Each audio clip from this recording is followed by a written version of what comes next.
soit valable, il eût fallu que, n'est-ce pas, le testateur soit mort. Nous allons lire ça dans le livre d'Hébreux 9, à partir du verset 16. Hébreux 9, 16. Voilà. Hébreux 9, 16. Car là où il y a un testament, il est nécessaire que la mort du testateur soit constatée. Un testament, en effet, n'est valable qu'en cas de mort, puisqu'il n'y a aucune force tant que le testateur vit. Voilà pourquoi c'est avec du sang que même la première alliance fut inaugurée. Moïse, après avoir prononcé devant tout le peuple tout le commandement de la loi, prit le sang des veaux et des boucs avec de l'eau, de la laine écarlate et de l'hyssopée, et il fit l'aspersion sur le livre lui-même et sur tout le peuple en disant: ceci est le sang de l'alliance que Dieu a ordonné pour vous. Il fit pareillement l'aspersion avec le sang sur le tabernacle et tous les ustensiles et presque tout d'après la loi a été purifié avec du sang, et sans effusion de sang il n'y a pas de pardon. Voilà pourquoi Christ a versé son sang à la croix, pour qu'il y ait pardon du péché une fois pour toutes. Donc tous ceux qui sont appelés dans la maison de Dieu ont été lavés par le sang de Christ pour le pardon des péchés une fois pour toutes. Il n'est plus question de repartir dans le tabernacle, revenir, repartir, parce que Christ est entré dans le ciel avec le sang qu'il a versé. Vous voyez? Donc ce sont des figures célestes. Or, Moïse présente des choses qui sont l'ombre des choses à venir.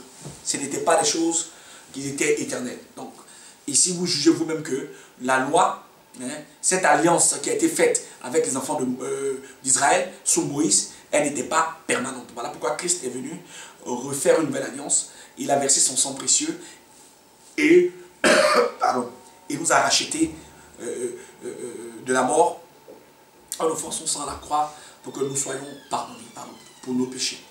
Donc, on dit dans le livre d'Hébreux 9, au verset 1, que la première alliance avait aussi des ordonnances relatives au culte, le sanctuaire terrestre. Un tabernacle fut en effet construit dans la partie antérieure appelée le lieu saint, était le chandelier, la table et les pains de proposition.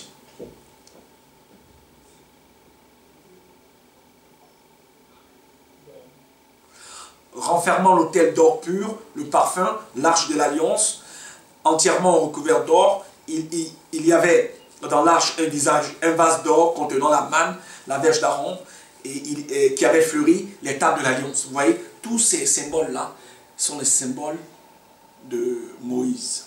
Donc vous voyez qu'on ne peut pas tout mélanger. Au-dessus de l'arche étaient les chérubins de la gloire, couvrant leur ombre propitiatoire. Ce n'est pas le moment de parler en détail là-dessus. Or, ces choses étant disposées, les sacrificateurs qui font le service entrent en tout temps dans la première partie du tabernacle, et dans la seconde, le souverain sacrificateur seul entre une fois par an. Non, sans y apporter le sang qu'il offre pour lui-même et pour les péchés du peuple. Le Saint-Esprit montrant par là que le chemin du lieu très saint n'était pas encore ouvert tant que le premier tabernacle subsistait. C'était une figure pour le temps actuel où l'on présente des offrandes et des sacrifices qui ne peuvent rendre parfait sous le rapport de la conscience celui qui rend ce culte-là. Donc, ce n'était pas possible d'avoir l'immortalité avec ce culte de Moïse. Et qui, avec les aliments, des boissons et les diverses ablutions, étaient des ordonnances charnelles imposées seulement jusqu'à une époque de réformation. Mais Christ, au 11, est venu comme souverain sacrificateur des biens à venir. Il a traversé le tabernacle le plus grand et plus parfait, qui n'est pas construit de main d'homme, c'est-à-dire qui n'est pas de cette création. Il est entré une fois pour toutes dans le lieu très saint, non avec le sang des boucs et des veaux, mais avec son propre sang, ayant obtenu une rédemption éternelle. Donc la rédemption éternelle, ça veut dire que c'est le salut éternel n'est obtenu que par la foi en Christ.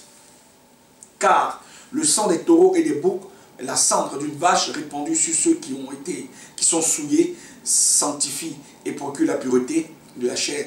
Combien plus le sang de Christ, qui par un esprit éternel s'est offert lui-même sans tâche à Dieu, purifiera-t-il votre conscience des œuvres mortes afin que vous serviez le Dieu vivant. C'est pour cela qu'il est le médiateur d'une nouvelle alliance, afin que la mort étant intervenue pour le rachat des transgressions commises sous la première alliance, ceux qui ont été appelés reçoivent l'héritage éternel qui leur a été promis. Donc vous voyez, cet héritage éternel qui vous a été promis, c'est l'Esprit Saint. C'est l'Esprit Saint, c'est l'Esprit de Dieu. Voilà pourquoi poser la question de savoir est-ce que la loi subsiste encore aujourd'hui pendant que nous sommes sous la grâce, c'est poser la question de savoir si nous recevons l'Esprit Saint par les œuvres de la loi de Moïse ou si nous recevons l'Esprit Saint par la prédication de la foi en Jésus-Christ. Voilà la question. À partir de ce moment-là, on peut mieux comprendre les choses pour savoir que cette offrande, ces pratiques, ces cultes et tout ce qui allait avec ne pouvait pas amener les enfants de Dieu à l'immortalité. Par contre, tous ceux qui s'attachent à Christ deviennent un seul esprit avec lui, ils reçoivent l'Esprit Saint et à partir de ce moment-là, ils reçoivent la vie éternelle, la vie qui était en Christ, ils la reçoivent également. C'est ce que le Dieu des dieux, le roi des rois, le Seigneur des seigneurs a caché dans le livre de Colossiens 1, verset 27. C'est le mystère de Dieu, révélé à ses saints. Christ en nous, l'espérance de la loi. Donc on ne reçoit pas Christ par les œuvres de la loi. On reçoit Christ dans son cœur par la prédication de la foi en Jésus-Christ. Donc, si quelqu'un veut choisir maintenant d'enseigner la loi de Moïse, malgré l'exhortation qui est faite aujourd'hui, encore une fois, parce que mes frères dans le Christ, qui sont bien avant moi, ont dit et annoncé que la loi est abolie, mais certains finissent par dire que non, Christ est venu pour accomplir la loi, et il cite Matthieu 5, 17. Or, en citant Matthieu 5, 17, il est besoin que nous citons aussi Matthieu, il est besoin que nous citons aussi Luc 24, verset 44. Luc 24. Luc 24. Nous allons lire Luc 24, verset 44. Pourquoi la loi? Voilà, Luc 24, verset 44. Luc 24, voilà. Ok. 44. Alors, on va lire à partir du verset 41. Comme dans leur joie, ils ne croyaient point encore et qu'ils étaient dans l'étonnement, il leur dit, avez-vous ici quelque chose à manger? Ils lui présentèrent un poisson, c'est-à-dire à Jésus, ressuscité, au Christ ressuscité. Et ils lui présentèrent du poisson rôti et un rayon de miel. Il en prit et en mangeant devant eux. Puis il leur dit, c'est là ce que je vous disais lorsque j'étais encore avec vous, qu'il fallait que s'accomplisse tout ce qui était écrit de moi dans la loi de Moïse 1, dans les prophètes 2 et dans les psaumes. Alors, au 45, il leur ouvrit l'esprit afin qu'ils comprissent les Écritures.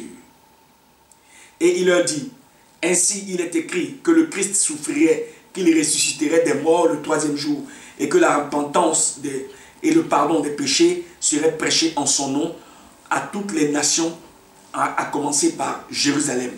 Vous êtes témoins de ces choses. Et voici, j'enverrai sur vous ce que mon Père a promis, mais vous, restez dans la ville jusqu'à ce que vous soyez revêtus de la puissance d'en haut. Donc, même les apôtres qui étaient avec le Christ ne pouvaient pas comprendre ces choses-là. Donc, nous ne sommes pas étonnés qu'il y a de la confusion aujourd'hui.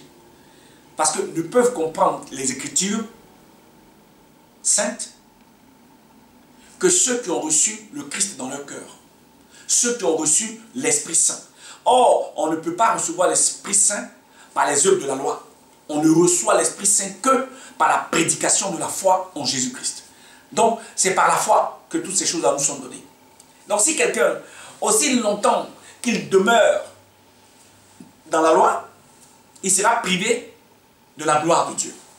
Voilà pourquoi, peut-être que les questions sont mal posées, et ça heurte certains, mais on aurait dû poser les questions que Paul lui-même a posées. Les deux questions qu'il a posées, est-ce qu'on reçoit le Saint-Esprit par les œuvres de la loi, ou est-ce qu'on reçoit le Saint-Esprit par la prédication de la foi en Jésus-Christ? Ou encore, est-ce qu'on guérit les malades? Est-ce qu'on fait des miracles? Ou encore, est-ce qu'on discerne? Est-ce qu'on reçoit les paroles de connaissance? Tous les dons qu'on reçoit, est-ce qu'on les reçoit par les œuvres de la loi de Moïse? Ou est-ce qu'on les reçoit, on les fait par la puissance du Saint-Esprit? Voilà, si les questions elles sont bien posées, je crois qu'il n'y aura pas d'incompréhension pour chacun d'entre nous. Mais Dieu permet que chacun apporte sa pierre à l'édifice, nous apportons notre pierre à l'édifice, afin que ces questions-là soient tranchées. Parce qu'il faut une réformulation, et l'apôtre Paul a pris le soin de reformuler cette question-là. C'est pourquoi, si vous prenez tout le chapitre de Romains, vous allez comprendre que Paul est un pédagogue. Il a enseigné par graduation. Maintenant, que certains l'accusent dans le livre de Acte 28, à partir de Acte 23, chapitre 23, où les anciens qui étaient à Jérusalem lui ont demandé d'aller se présenter avec quatre juifs qui avaient fait le vœu de Nazaréa dans le temple, parce que, bon, on a entendu de Paul qu'il prêchait que la loi était abolie et qu'il ne fallait plus suivre la loi et tout ça. On voulait voir, on voulait l'éprouver. Mais il a reçu le témoignage dans le livre de Acte 28, Acte 23, verset 11. Il a reçu le témoignage de Jésus. Or, le témoignage de Jésus, c'est l'esprit de la prophétie. Et même Agabus avait prévenu Paul qu'il serait lié à Jérusalem. Mais Paul dit qu'il est prêt à être lié et à mourir pour le Christ. Donc, il n'est pas question qu'il recule. Et nous n'allons pas reculer. On ne nous a pas appelés pour nous perdre. Nous ne sommes pas de ceux qui nous retirons pour nous perdre. Nous sommes là et nous avons pris, n'est-ce pas, par la grâce de Dieu. Dieu nous a appelés, pas que nous ayons fait de bonnes œuvres, mais il a plu à Dieu souverainement de nous appeler. Mais nous allons demeurer dans la maison de Dieu, quoi que cela nous coûte.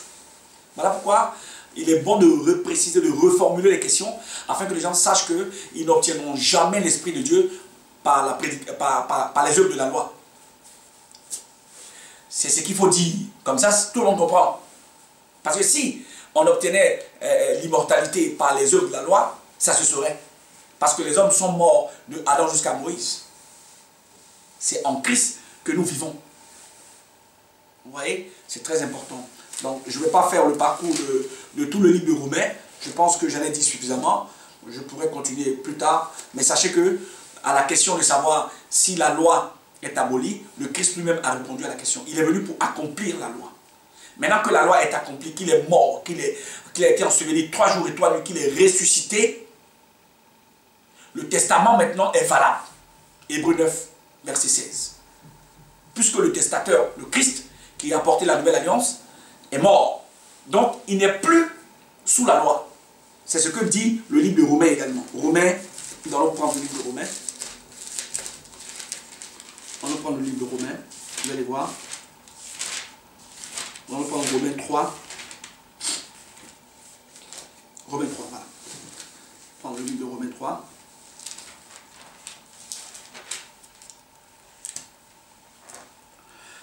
Il pose une question ici. Au 3, Romains 3, verset 1. Quel est l'avantage donc d'être juif? Ou quelle est l'utilité de la circoncision? C'est aussi une autre question qui va dans le même sens. Doit-on tous être juifs? Doit-on tous être judaïsés pour avoir la vie éternelle en Christ? C'est la question fondamentale.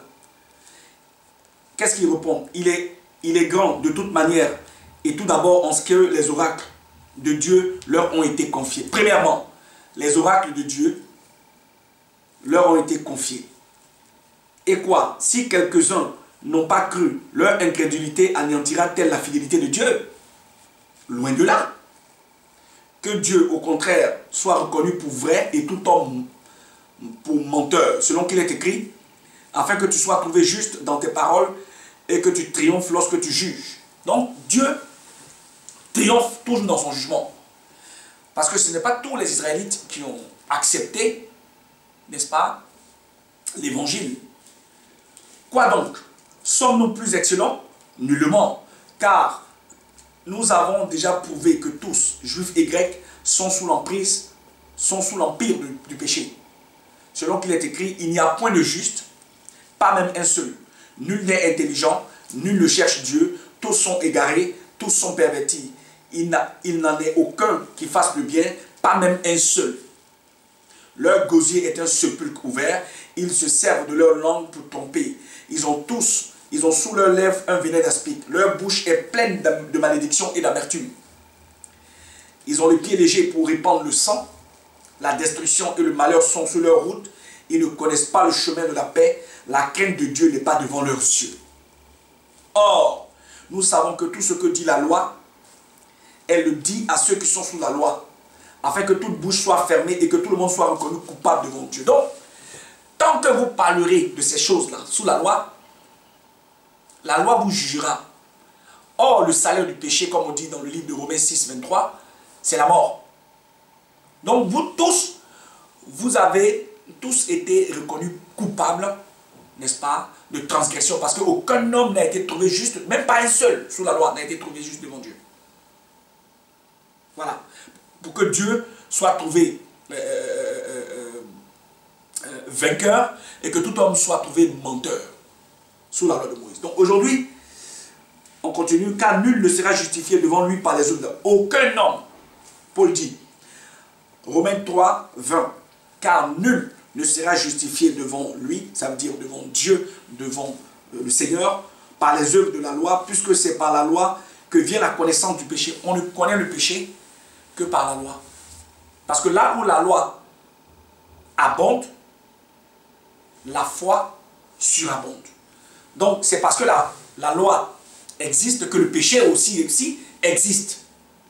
Donc il n'y a de péché que sous la loi. Quand la foi arrive, le péché n'est pas compté. Vous voyez que c'est une question de prisme, de là où on se... Si vous vous placez sous la loi, vous êtes sous la condamnation. Si vous vous placez sous la foi, il n'y a point de péché en Dieu, il n'y a point de péché en Christ. Christ a lavé, n'est-ce pas, il a ôté le péché du monde, donc il n'y a plus de péché pour vous. Mais si vous vous mettez sous le regard, sous la bannière de la loi, vous êtes sous la condamnation parce que le péché va saisir cette occasion-là pour vous condamner. Et aucun d'entre vous n'a été trouvé juste devant Dieu et personne ne sera trouvé juste devant Dieu parce que Dieu le fera menteur. Une seule non-observation de la loi entraîne la désobéissance totale à la loi. Donc, on continue. Mais maintenant, sans la loi, au 21, mais maintenant, sans la loi, est manifestée la justice de Dieu. Et laquelle rend témoignage la loi et les prophètes. Je reprends. Mais maintenant, sans la loi, est manifestée la justice de Dieu, à laquelle rendent témoignage la loi et les prophètes. Donc, la loi et les prophètes rendent témoignage à la foi. Donc, quand il n'y a pas de loi, la justice de Dieu est manifestée. Donc, la vie est manifestée. Le péché n'a plus le droit de citer dans la foi. Parce que c'est celui qui est sous la foi qui est sous la condamnation. C'est celui qui est sous la loi qui est sous la condamnation. Celui qui est sous la foi est dans la justice de Dieu. Le péché ne parle plus pour lui. Donc c'est très important. Justice de Dieu par la foi en Jésus-Christ. Donc la justice de Dieu aujourd'hui, elle se manifeste par Jésus-Christ. Donc celui qui n'a pas Christ ne sera pas justifié. Pour tous ceux qui croient, il n'y a point de distinction, car tous ont péché et sont privés de la gloire de Dieu, et ils sont gratuitement justifiés par sa grâce, par le moyen de la rédemption qui est en Jésus-Christ. Donc, c'est lui, Jésus-Christ seul, et non Moïse, que Dieu a destiné par son sang à être, pour ceux qui croiraient, victime propitiatoire. Ça veut dire que celui qui prend la place des hommes, qui meurt à la place des autres, pour que, n'est-ce pas, cette expiation de péché nous soit comptée à justice. Pour que nous soyons lavés par le sang, rachetés, afin que ce sang-là nous soit aspergé, pour que notre péché soit pardonné, une fois pour toutes. Donc, c'est en Christ seul que cela est possible. Donc, je crois que c'est les questions qui ne sont pas bien posées, c'est les formulations qui ne sont pas bonnes. Voilà pourquoi il y a discussion. Mais si on sait que la vie éternelle nous est donnée et que la justice de Dieu est en Jésus-Christ, il est bon que tout enfant donne sa vie en Jésus-Christ. On ne peut pas avoir Jésus-Christ et puis encore traîner les casseroles de la loi. C'est une idolâtrie. C'est comme faisaient les enfants d'Israël avec Baal-Péor. Ils adoraient Israël, ils adoraient Dieu, et en même temps ils adoraient Baal-Péor. C'est une idolâtrie. C'est un adultère spirituel qui est une abomination devant Dieu. Parce que Dieu dit que tu n'auras devant lui qu'un seul Dieu dans les commandements. Donc tu ne vas pas adorer Moïse et après venir adorer Christ. C'est pas possible. C'est pas possible. Donc voilà, il faut trancher. Il faut trancher dans la paix, dans la douceur. Il faut trancher dans la paix, dans la douceur. Parce que Christ est la fin de la loi pour la justification de tous ceux qui croiraient. Parce que personne n'obtiendra l'Esprit de Dieu par les œuvres de la loi. Je suis désolé. Il faut qu'on vous le dise. Je suis désolé. Voilà pourquoi vous voyez que tout ceci, je ne veux pas rentrer dans tout ça aujourd'hui, mais je vais juste vous dire que la loi de Adam jusqu'à Moïse, tous les hommes ont été trouvés pécheurs devant Dieu. C'est quand le Christ est arrivé, parce qu'en lui, Christ est venu avec la grâce et il est venu avec la vérité. C'est lui qui par son sacrifice nous a sortis des ténèbres pour nous amener à la lumière, à son admirable lumière. Parce que sachez qu'il est la lumière du monde. Vous voyez. Donc restons attachés à la parole de Dieu. Je vous bénis dans le Seigneur Jésus-Christ. Amen.